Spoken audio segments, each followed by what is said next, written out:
বাণিজ্য মেলার শেষ দিকে এসে নানান অফার আর মূল্য ছাড়ের ছড়াছড়ি। বাড়তি আকর্ষণে আগ্রহী হচ্ছেন ক্রেতারাও।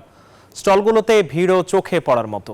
বিক্রেতারা বলছেন চাহিদা বাড়ায় অফারের সুযোগ থাকবে সপ্তাহ জুড়েই। ঢাকা আন্তর্জাতিক বাণিজ্য মেলার ২৪তম দিন শুক্রবার ছুটির দিনে দর্শনার্থীর ভিড়ে ঠাসা মেলা প্রাঙ্গণ। মেলার শেষ ভাগ, তাই ভিড় বেশি। অনেকে এসেছেন পরিবারের সদস্যদের নিয়ে ঘুরতে, সেরে নিচ্ছেন কেনাকাটাও।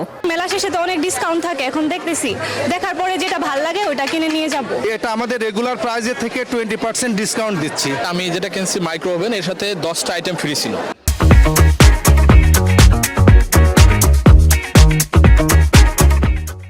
শেষ সময়ে মেলায় থাকে অফার আর মূল্য ছাড়ের ছড়াছড়ি। এবারও তাই বেশিরভাগ প্রতিষ্ঠানই দিচ্ছে বিশেষ অফার। মেলা উপলক্ষে এখানে আমরা 50% ডিসকাউন্ট দিচ্ছি। শেষের দিকে যেহেতু ডিসকাউন্ট হয় এই জন্য আসা, আরো কিছু কিনবো। বছরের অন্যান্য সময়ের তুলনায় বাণিজ্য মেলায় কম দামে অনেক পণ্য পাওয়া যায়, তাই দূর দূরান্ত থেকে ছুটে আসেন অনেকেই। ডিসকাউন্টের জন্যই আসলে লাস্টের দিকে আসা, যেন এটাও কেনাকাটাটা ভালো মতো করতে পারি।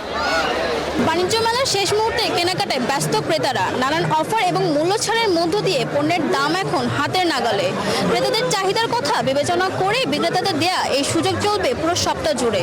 আশা করছেন বাকি কয়েকটা দিনে তাদের বেচাকেনা হবে দ্বিগুণ। ফারজানা রিয়া, নিউজ 24, ঢাকা।